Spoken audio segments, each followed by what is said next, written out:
All right, everyone. We are live. Good to see everyone in the chat room. Houdini, good to see your face. Let's reset. 80 seconds. Scratch that. 80 points on the board for Indiana State. 25 seconds to go. Missed free throw. Cincinnati has a shot. 80-77 Bearcats trail. How many times have we done that this year, Houdini?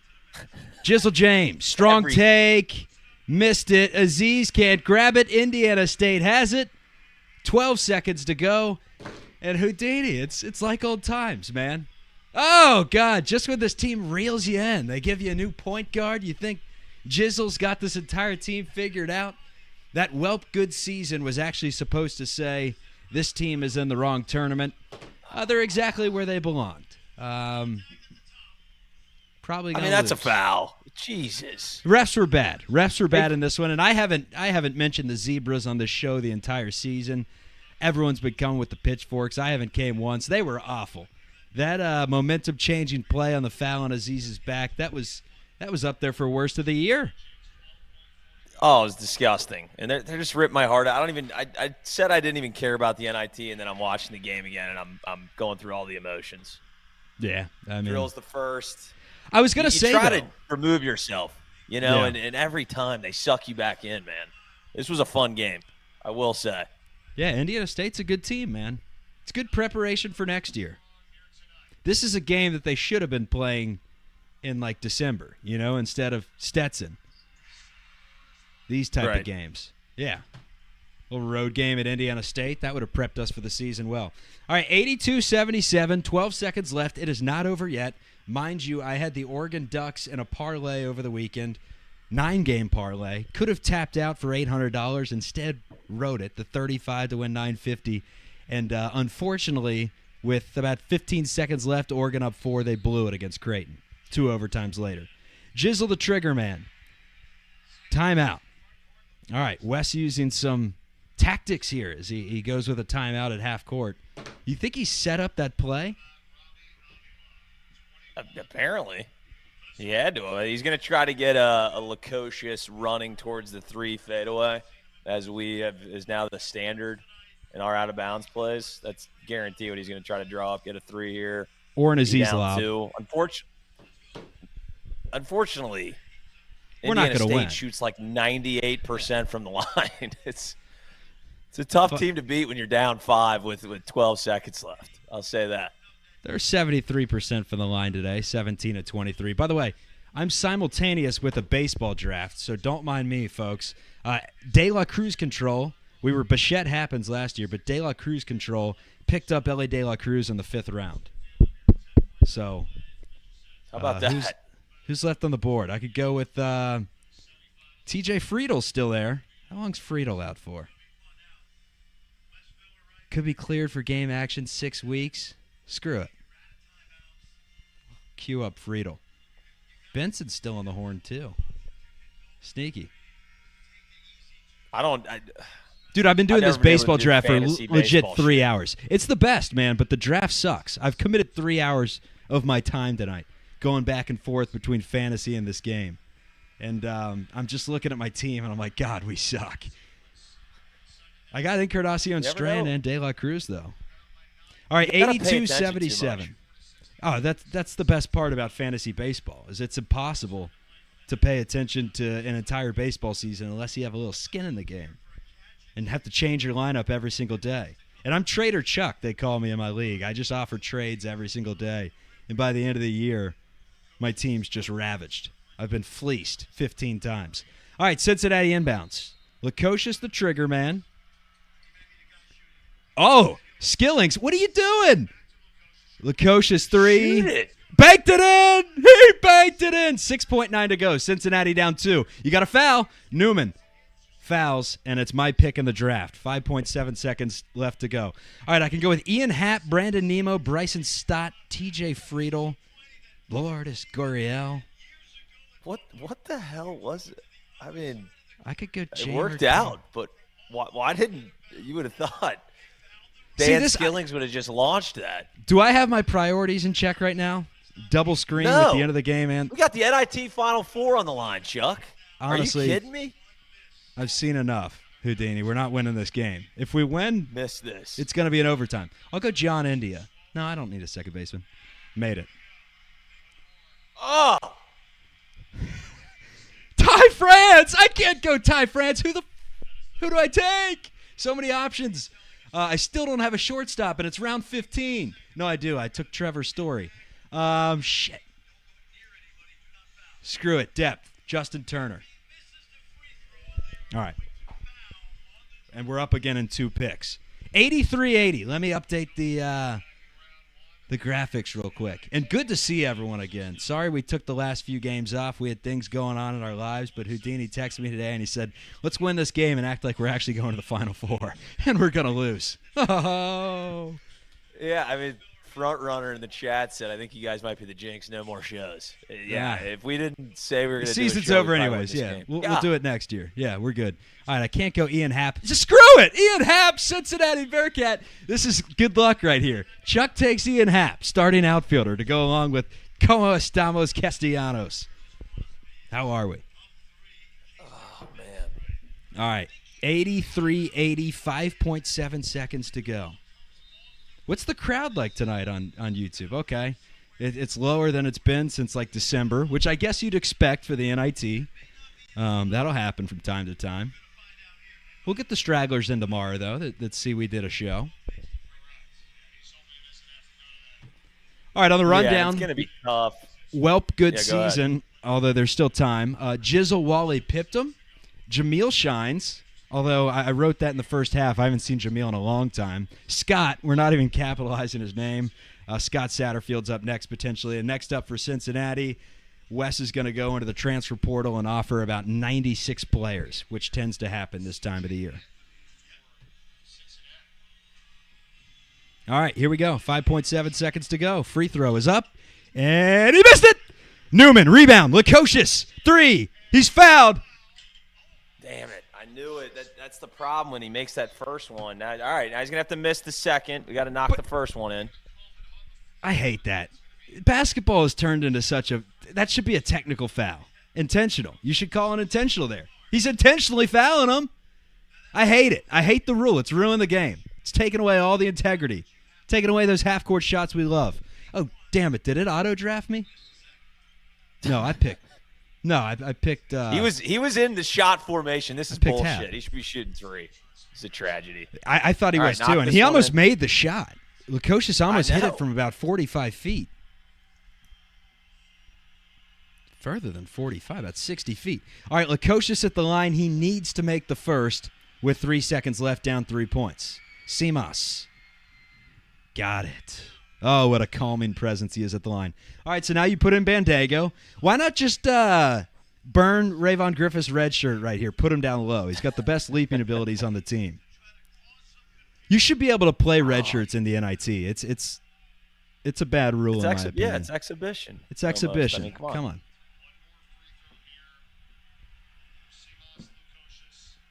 Lukosius missed it on purpose. Indiana State got the rebound. 1.8 seconds to go. That'll probably just about do it. And this draft's going to go on for another 2 hours. I got 2 bench spots I got to draft. I have 2 more pitchers. I still don't have a reliever. And I still got to get a catcher. Who's going to be my catcher? Is Big Dumper available? Oh, how about Havashay? Havashay Langoliers. I like Shea Langoliers. Stevenson's available. I'll throw him in the queue. And let's get ready to do a show. 83-81.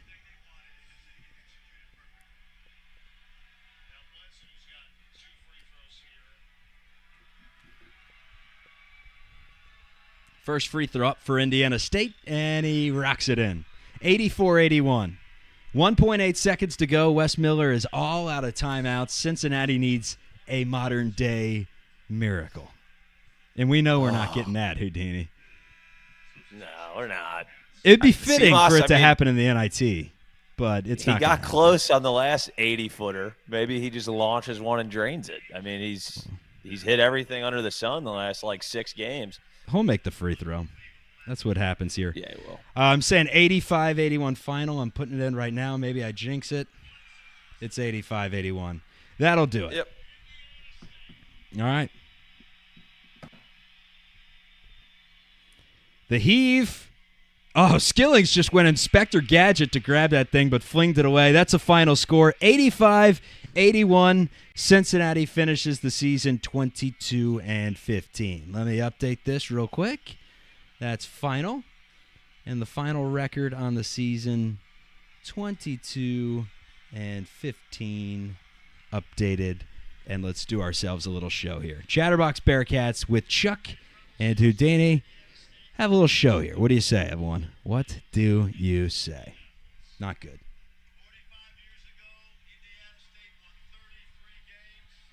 You mentioned it. They're up to 31 with the chance of playing 2 more in Indianapolis. All right, everyone. Let us do it. Welcome. 85-81, the final score as we welcome you into Chatterbox Bearcats, the final show of the season. I guess, Houdini, it's not the final show of the season because brighter days are ahead for Chatterbox Bearcats. We're going to remember the good, the bad, and quite frankly, the ugly. And there was a lot of it this season as we have the Bearcats Beast coming up next week as we'll kind of put remembrance on this season as Indiana State takes down the Bearcats 85-81. They are moving on to the Final Four, and for the second straight season, the Cincinnati Bearcats year ends in the quarterfinals. Houdini, give me a letter grade on the season now that it's all over. That's how we're starting off the show. I'm going with a flat C, maybe even C-. You know what? I'm going C-. C- grade on the season, but they picked it up a little bit late. We saw flashes going into next year, but overall grade, now that it's all done, 22-15, the final record in 37 games. Yeah, you can't go B in any season you didn't make the tournament. I'll say I'll lean C+. Let's give him a C+ just because what I saw. Oh yeah, what I saw towards the end of the year, and it really looking forward is why I'm saying a plus, why I'm throwing a little plus on that. With what Skillings, CMOS guys could be if we keep. So I'm going to go with a C+ because we saw develop all 3 of those guys, and I think that's massive. I don't know if we had an opportunity to make a deep run anyway this year. Next year, that could change. So just from the developmental C+. Okay, fair enough. By the way, you're cutting in and out here, Houdini. I'll give you a chance to redeem yourself here in a minute. It tends to happen. It's whatever. The show goes on. When you have a $0 budget, you make the best you can with what you have. What time is it Eastern, by the way? What time is it in general? My laptop says 8:21. Am I still in fucking Pacific time? Like, what's going on here? It's not 8:21. Well, I lost my co-host. We'll get back to Houdini in just a minute. Hop back on. Michaela, if you're watching, his great girlfriend who's watched every single show this season, tell Houdini that he's frozen and to hop back on. Let's run through the box score and welcome back Houdini. CMOS Lukosius led the way with 26 points on 8 of 17 shooting for Cincinnati. Once again, 6 threes in the game. I think that's 4 of his last 5 where he's hit above 5 3-pointers. CMOS really started to heat up later on in the year. We could have used that shooting performance against Xavier. Dan Skillings went 5 of 11 with 12 points. He was the 3rd highest scorer in the game. And the middle highest scorer was Jizzle James, who was the talk of the town for a large portion of this game. Jizzle went 10 of 23, scored 21 points, had 5 assists, 2 steals, and 4 fouls in the game. Jizzle once again played substantial minutes for Cincinnati. That's the 3-headed monster that you're excited about heading into next season. But at one point this year, we've pointed to Dan, we've pointed to CMOS, and we've pointed to Jizzle being Cincinnati's best player. Entering next season, who has the keys? Because every team has that assassin. They have that killer. Every good team, I should say. Who is next year's assassin based off what you saw to finish this year? Shout out to Spectrum, those sons of bitches. They've got me glitching in and out. They got me on paying $80 a month now. I can't get back to the first year package that they gave me. We'll figure this out. But as far as, I didn't hear a whole lot of what you just said, but as far as the go-to guy, I think it's going to end up being, we'll see how the season plays out, but Jizzle James, man, he showed a lot. We were running the offense through him. That's just a freshman. I only assume that's going to get better. And you got and you got Skillings and Seamoss, who are great, maybe not your number one guys, but if Jizzle can make that leap, I think he could have the keys to this thing next year. And I've told the chat here, for those of you that are listening to this show in the morning, I've been doing a fantasy baseball draft with 2 back-to-back picks, and I pop up about every 20 minutes. So I'm going with – I can't go Tyler Stevenson as my catcher here. I'm not going to tell everyone what my picks are. Instead, I'm going to bring up our next point. So you're going with the C+. I'm going with the C- on the season. I'll bring it up to a flat C, because one thing that I saw towards the end of the year, by default, because Wes had to go to Jizzle James, I think Jizzle James kind of Wally pipped Day Thomas. And I think Day Thomas is going to be great next year. We hope he heals up. He's going to be a tremendous part of this team, whether it's off the bench or as a starting combo guard for Cincinnati. But there's no doubt about it that Jizzle showed us the last 3 games what he showed me personally in December when I said he should have been handed the keys. Do you agree there? What, that Jizzle is going to be the starting point guard next year? Yes. And I like what Day brings to the table. I think certain spots we certainly could have used him. Jizzle played damn near the entire game. I think his legs were leaving his shot a little bit in the second half. And I like Day's what he brings defensively. The guy steals damn near, I think he's like top 5 in the last 20 years in UC history in a single year. So you like what Day brings, but perfect guy to bring off the bench, man. A bolt of lightning coming off the bench, get some steals, get running in transition, get some of those pull-up jumpers. So I think it's clear as day that, especially if you want to retain Jizzle and you want to make sure that he doesn't enter the portal, he's got to be the starting guy. He's got to be playing 30 minutes a game. Yeah, I mean, that's your 3-headed monster going into next year. James, Lukosius, Dan Skillings. Could Tyler Betsy be a freshman that enters the starting lineup? He's a lethal shooter. It's his most glaring attribute right now. And he's 6'8", has some size. You figure, like any freshman not named Jizzle James, that the physicality of the game is going to take a minute to work his way up to. But he's one of the highest-rated recruits the Bearcats have had in a long time. You expect him to be a somewhat big part of next year's team. But you have 3 starting spots locked down. Bandego's great. He fills a role for this team absolutely and changes the game. We said it all season as a big man down low. But the Bearcats need a different type of big man. Jameel Reynolds will be their bully ball guy next year. I don't think Vic Locken, based off what we've seen the last few weeks, is going to be a part of this team next year. Maybe I'm wrong, and he's been a lot more hurt than I've given him credit for, and West still has big plans for Vic Locken next year. You can give your opinion on that. But Cincinnati's most important offseason wish list item is a center or a forward that you can get the ball down low to, a Gary Clark, a Trey Scott, a senior year Justin Jackson, a Jason Maxiel, and Eric Hicks. And I know you can't find them easily, but they're all over the place in the portal. You got to find the right guy. You can't strike out. You only have so many roster spots that you can use next year unless you tell guys like Victor and Sage and potentially I don't think Josh Reed's going anywhere, but, free up 2 roster spots that way. And then let's not forget the freshman coming in, McKinley. And maybe McKinley steps in there and can play from day one. We'll see. But they need a proven big in the portal. I know I just threw a lot at you. Oh, yeah. Respond. No, I agree. And at the end of the day, Bearcat Bunch on Twitter. He does a bunch of those analytic stuff. Good he put stuff, a bunch of Bearcat stuff together. Bunch. Yeah. Just get him on the show. Oh, yeah. Mike, he's got every detail I've ever – I'm like, what the hell? Is this guy just full-time, just running the stats, running the numbers? But anyway, he put together a nice little scholarship sheet. So as it stands today, we have 0 scholarships, right? So Wes is going to have to make some decisions on current guys on the roster. Will they be there next year?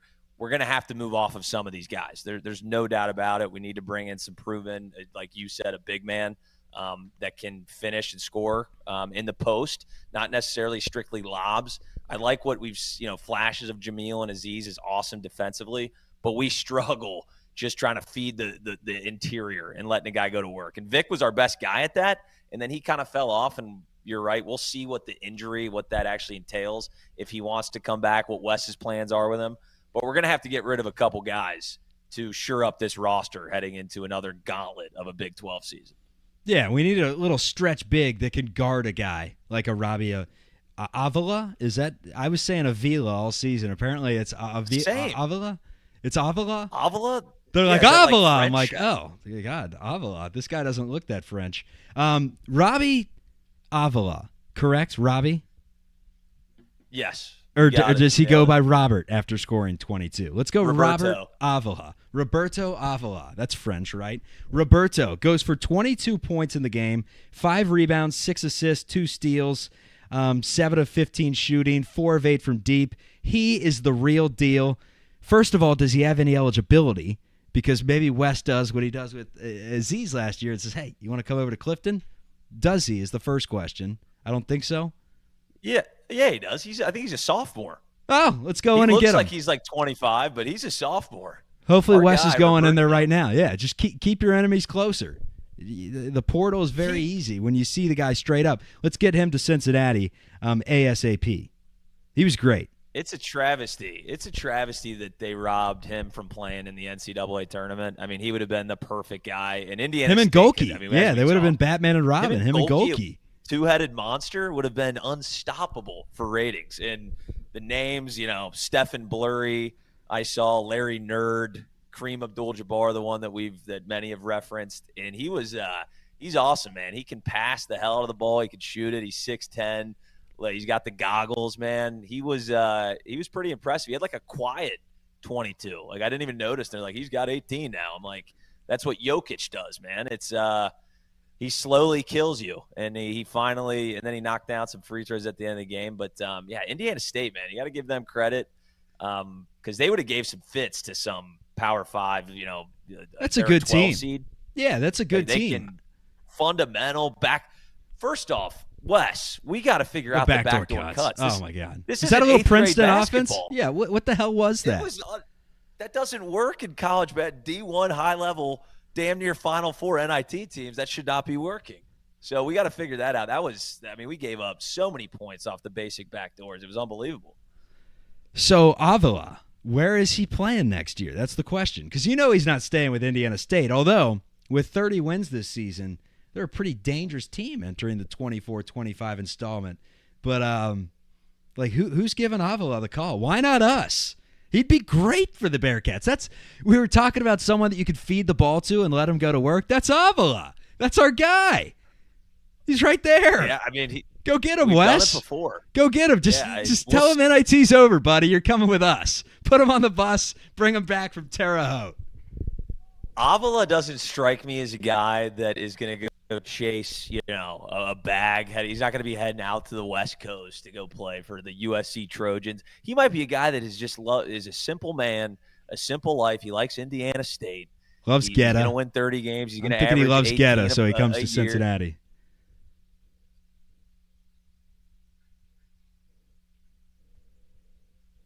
Did I lose you again? Houdini. Oh, God. This guy's Spectrum. He's paying $80 a month. I'm trying to focus on my draft. Letting you cook, Houdini. I want Jonah Heim. I want Will Benson in this back-to-back that's coming up in 6 picks. Do I have you, Houdini? Give me a check? No, we don't. All right, so next up for Cincinnati is the offseason. The Bearcats have Tyler McKinley coming in, as I mentioned. They have Tyler Betsy. We'll see what Rayvon Griffith is made of entering next season, as he took the red shirt this year but is super talented. That's 3 players that the Bearcats will have coming in. The big questions. C.J. Frederick somehow has eligibility. We haven't seen him pretty much the entire season, pretty much this entire calendar year. Came back against Houston, played a few minutes against Iowa State, I believe, and then it was back to the DL for C.J. Frederick. Spectrum, man, what's the deal? I mean, I hate these. It's the last game of the year. Can you give me the last game of the year where I could just do the damn show and just I couldn't tell if I said something egregious and you just paused and everyone just stared at me. Yeah, hopefully we can maintain this. If not, I apologize. All good, man. So that's it. Cincinnati 22-15. Chucky's on Chuck, the real quick. What's up? We gotta give a farewell to our guy, Newman and Odie. 2 guys. I thought Newman, man, we gotta give him a shout out. He's one of my favorite Bearcats we've seen in a long time, and it's his last time suiting up for the Cats, and he left it all out on the court. People didn't think he was going to produce the way that he did this year, and he was awesome. All Awesome. Big 12 defender. And he had a great Just game today. shout out Newman John did. Newman. Yeah, He I did. thought That's Newman why it had would a have great. sucked. If we would have lost to San Fran, he went 0 for 10, and that was his last game in college, would have been brutal. So glad he got to go out on a good note, man. So I just want to give him a shout out. Of course, And he then give me watches the show. give me 45 seconds for Odie because I'm on the clock right now and I have no idea who to draft. Yeah, Odie, I'll give him. What Odie does, man, is he never was pouting on the sidelines. I think Wes alluded to this a few times when he got basically told, hey, you're moving out of the rotation almost completely. He gave him a little run tonight. His plus-minus probably wasn't great tonight. They went on a huge run when they had that Aziz Odie lineup, which I did not love. But he did everything he was asked to do, and he didn't pout about it. He was a great teammate from all accounts, hyping the guys up on the bench, man, and that's what you love to see, especially in this day and age. So shout out Odie, man. He was a great Bearcat as well. shout out Odie. Bearcats football team next up. We'll talk about it more as the offseason goes on. I still want to reminisce on a season that was. It started off with all the talk being on Dave Yost. I said when Aziz Bandega was freed before Jameel Reynolds that it was one of those days that you'll remember for the rest of your life. You'll remember where you were when Aziz Bandega was freed. And at the time, I was dead serious, Houdini. I meant it. Looking back on it, he was not the Anthony Davis that we thought he was going to be. He'll be a big part to next year, but he has limitations, and unfortunately those limitations aren't the ones that we're going to turn around next year and he's going to be a baller, you know? Maybe it happens for a player like I'm trying to think of someone that could have a breakout year, but I just don't think it's going to be him. Defensively, he's going to be electric. Offensively, Bearcats need to go out, find a big man somewhere, somehow. Wes Miller, coaching job this year? A lot to be desired, I think a lot of Bearcats fans would say, but 90% of coaching is the roster you put together, and I'm quite frankly happy with the roster that he's putting together, especially after our former coach. I'm not going to say Voldemort, but he shall not be named. He shall who not be named. JB, Coach JB, he was recruiting some players that were nowhere near Big 12 caliber for the most part. Wes Miller seems to have the right feel, and another offseason where he can go out and get his guys. I think it's going to be hectic, man. I do think that we're going to see 3-4 players depart this program. Hopefully none of them are complete shocks, and hopefully it's some of the guys we've been mentioning, which is tough because you love your guys. They're Bearcats for life, but at the end of the day, this is a big-time business now. $billion industry. Oh, yeah. We're not going into next year with this exact roster. There's going to be at least 2 or 3 guys gone, and we're moving into 2-3 guys from the portal. It would be nice to even get a stretch 4 that is big enough to actually play alongside Aziz at the same time, instead of when we saw it today, Aziz and Odie playing at the same time. I just said Robbie, man. He's a simple man. Step up his life a little. Take him from Terre Haute to Cincinnati. Get him some Geta. Get him some Conies. Get him some NIL. It's like Terre Haute. It's just better. That's Cincinnati's slogan. Better than Terre Haute. It would not be at basketball, interesting to apparently. see him. The fact that we just lost to Indiana State in basketball, won in the scrimmage before the season, and now, I know that's a really good basketball team, but if you would have told me like any other year of my life that we just went down to the Sycamores, I would have been like, what the hell have we fallen to? But that's college basketball nowadays. Like, these mid-major teams are sneaky. They lose all their players after, they go off for a season. I'd be stunned if Robbie was there next season, if he does indeed have eligibility, like you say. I'd be stunned. It's tough. It's tough. That's what sucks about. That's probably the shittiest part about NIL is these little, mid-major schools just get ransacked by all the Power 5 schools, and everybody has to re-recruit. It'd be insane to try to coach a team, and like if the Indiana State coach might be gone too. I mean, that's really where we're at nowadays. Like, we see Marcus Sears for Alabama. He's an OU guy. He was playing at OU. I mean, the OU coach is like, what the hell? I found a diamond in the rough, and then he just goes to Alabama the next year? Like, how am I supposed to do my job? So it's tough, but yeah, you're probably right. A lot of these Indiana State guys are going to be elsewhere. The nice thing is that some of these guys could end up on the UC Bearcats. Why not? Yeah, and a lot of people are afraid right now that maybe Todd Golden in Florida or Miami or some team, everyone's saying in his home state because it would make the most sense, is going to come in and try to poach Jizzle. Of course they're going to try, but here's my deal with Jizzle, and you may call me crazy because he doesn't have the size, but I think he has all the other skills to be an NBA guy after at least, 2-3 years. 2-3 years. I think after next year, Jizzle with a big-time campaign, if you give him the keys, could be head of the NBA. So why would you go elsewhere? Stay with Cincinnati. You're in the Big 12. You're going to be handed the keys. Do it. Just do it. I mean, that mid-range is NBA caliber. He needs a three-point shot. He's not going to be drafted if he's not hitting 35, 36% of his shots next year. But I think he's going to take that seismic jump, man. I mean, look at what he did from Eastern Washington, where he was, scoring 2 points in 6 minutes at the beginning of the year, to what he just did in this NIT, running 38 minutes and literally controlling the offense, putting up 20-plus points in every single game. Like Jizzle, superstar. Man, I think he's NBA level. Now, two guys that I said I thought were NBA, I'm not going to say one of them because it'll make me look too bad, but another one that I said just to make me look even worse was David Narsuk. When he came in, I looked at his highlight video playing against a bunch of high schoolers, and I'm like, dude, Narsuk, this guy's going to be a stud. It was him, and it was that guy that ended up going to Mississippi State, John Reek. Do you remember John Reek? He was like 7'8", and he committed to Cincinnati. He was a top 5 recruit. And I'm like, oh, John Reek, he's a Bearcat. And he just never did anything in college, literally nothing. But Narsuk, I was a big Narsuk guy, and he turned out to be more offensively inept than Aziz.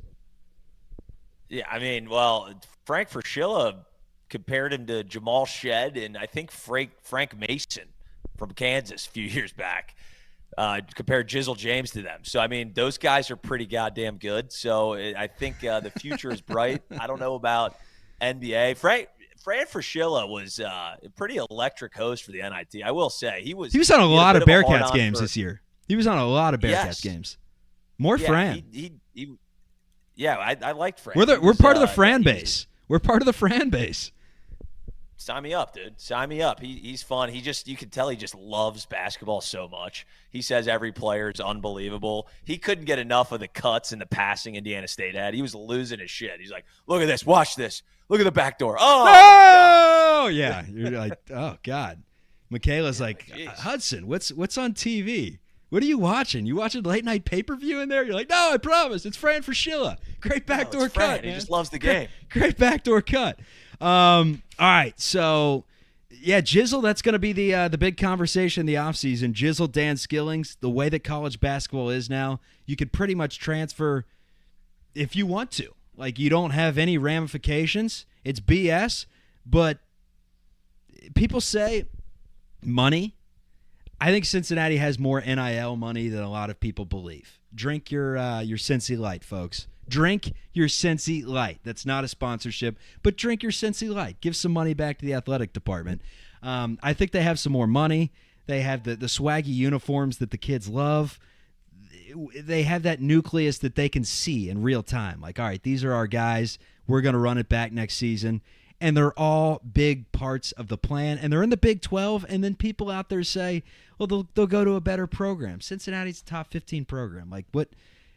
Sure, Duke, Kentucky comes in, maybe a little scared there. But most of those guys have their starting point guard set for next year to where now I'm terrified just saying that because I know John Shire is going to come and he's going to be like, this Jizzle James guy. It's a little closer to the South, big guy. But I think Edgerrin liked his time in Cincinnati, and I don't foresee them going anywhere. But that's going to be the big thing entering next season. These next couple of weeks, we're going to be glued to Twitter. Are they staying or are they going?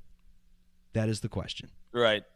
It's a wild time now when they do that, and they'll announce each one like they're the same significance. It'll be like Yale power forward, average 4 minutes a game, 2.5 points. He is now entering the portal, and it's got like 800 likes. It's like, dude, we don't give a shit. Okay, give us the heavy hitters who are entering the portal, and then we'll figure it out from there. But yeah, like you said, and most importantly, the guys like Wes, players like Wes, they like playing for him. That's going to be a huge part of this. And yes, from all accounts, we actually do have a pretty deep bag when it comes to the NIL, probably more than people think. So we'll see what happens. It's going to be a shit show. It always is. The portal's insane. So cross your fingers. Why the hell is Max Scherzer still available? Should I be terrified? Am I taking him? He's day to day. I think he tore like every rotator cuff and MCLA, whatever the hell, in his arm that he has. So that do I might go be Michael something. Lorenzen? Who the hell do I go with? Chat, help me out. We got Michael Lorenzen, Max Scherzer, Clayton Kershaw, Sandy Alcantara. He's on the 60-day IL. Let's go to some hitters. We have Carlos Santana. We have Jamer Candelario, Wander Franco. No thank you. Whit Merrifield, Austin Hayes, TJ Friedel, Nathaniel Lowe, Lourdes Gurriel. Someone in the chat, help me out, please. Where's a baseball guy? Where are the Chatterbox Reds guys? Kirby, hop in here. You're a nerd. You know everything about baseball. Max is injury prone. Who the hell do we go with? Santana. Verdugo, who the hell did I get? It auto-drafted me. That's devastating. Who did we go with? We went with Jose Siri, the former Cincinnati Red and the slugger. Whatever. He was on my queue. That's who I go with. Someone said Kershaw. Alcantara. Well, we went with Jose Siri. Big swinging bat. Reds Daily. A little late, Reds Daily. God bless. I could have used you 5 minutes ago. I think they're on a delay, too, so it's not their fault. Any final words to say to the chat room? Thank you guys for a very successful inaugural season. As you've noticed lately, if you listen to the audio show, we're going to put some chatter shows on there. We're always going to label them bonus. That way, if you like the show, you can listen to some bonus episodes. And if you strictly want Bearcats content, that's cool with us, too. If it's not labeled bonus, it'll be all about the Bearcats. But any final words to our dedicated chat room who stayed up late tonight after the Bearcats lose? I'm not even mad, Houdini. I'm excited for next season. Can't get here soon enough. Let's just hope that Scott Satterfield can capitalize that S in his name, because as of right now, he's lowercase SS. We need Scott, and we need the Bearcats. For this show, strictly, Bearcats have an amazing football audience, fan base. I mean, you saw the crowd at Notre Dame. You saw the crowd in Dallas against Alabama. Folks love Bearcats football, and unfortunately, we didn't get a chance to grow the show last year because, quite frankly, you would have had to pay me to watch that West Virginia and Kansas game late in the year. We were ass. We were absolute ass. As far as the chat room, you guys were great. Elliot said we're handsome and smart. That's huge. I really appreciate that. It's been fun. The season's been a bit of a roller coaster. Glad you guys could ride it with us. Scott Satterfield, figure it the hell out. I'm begging you. I need you. I need you to figure it out. I have a little bit of blind faith for no reason. I like the quarterback coming in. He looks solid. Him throwing spirals in practice, I'll take it. So, yeah, I like what we're going to do moving into next season for Hoops, and hopefully we can get it done in football, man. Yeah, and there's a long time before next season comes. Wes is going to hit the portal hard. And you never know. Maybe I come back to the show next year and I'm bald and Houdini has a full head of hair. You know, he met Urlacher in Chicago and got in with his Bosley hair restoration. Houdini's got hair and I'm bald. You know, maybe we switch it up, Houdini. Like, it was a tough luck kind of season for us. We got to switch it up. I'm also thinking about getting the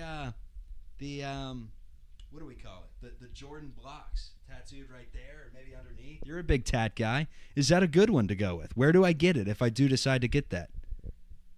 Yeah, I mean, I think probably go just side of the neck, man. Just really brand yourself the Chatterbox Bearcats guy. Everyone will know you. It'll be perfect. Yeah. Corporate world would love that. This has been Chuck and Houdini. Michael Rolfe, thank you for the chat. We've gotten like $30 worth of chats this year. We haven't received any of the money.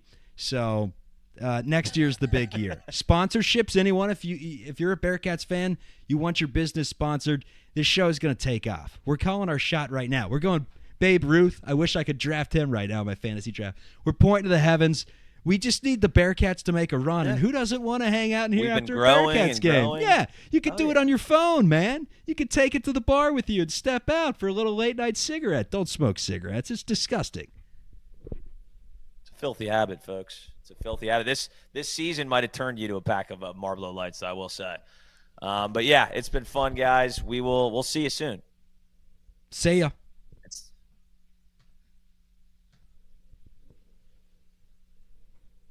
See ya, Hudson.